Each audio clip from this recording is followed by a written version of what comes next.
By the way, some information about Saint Polycarp. Saint Polycarp, the story of the martyrdom of Saint Polycarp is regarded as the first authentic narrative of a Christian martyrdom and is a typical example of the persecutions that Christian leaders suffered.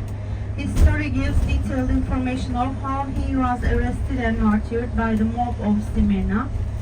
St. Polycarp is thought to have lived in about 69 to 156, almost a century, and met some of the apostles who had known Christ. He is thought to have been converted by St. John, by the way, and appointed by him to his post as the Bishop of Smyrna.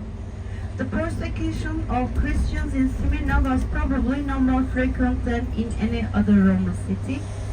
It was carried out in the stadium near the southern fortifications of the city and close to the sea.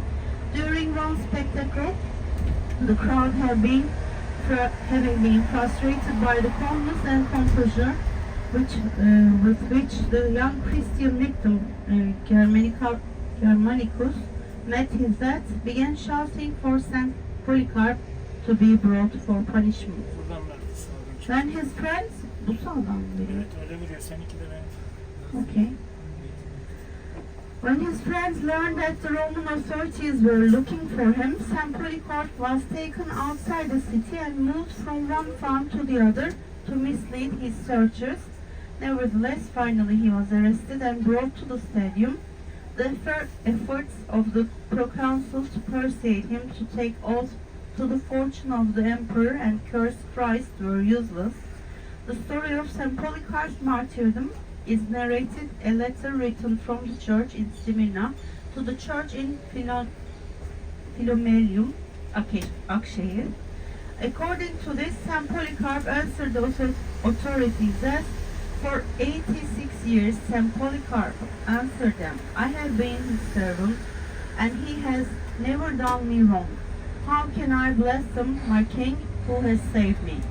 St. Polycarp was finally sentenced to death by burning, as he had foreseen earlier in his life. At his own request, he was not lashed to a stake, but his hands were tied behind his back. He met his end with a look of joy on his face. It was claimed that the flames enveloped his form like the sails of a ship, swelled with the wind. And there was he in the center of it, not like a human being in flames, but like a loaf baking in the oven, or like a gold or silver ingot being refined in the furnace.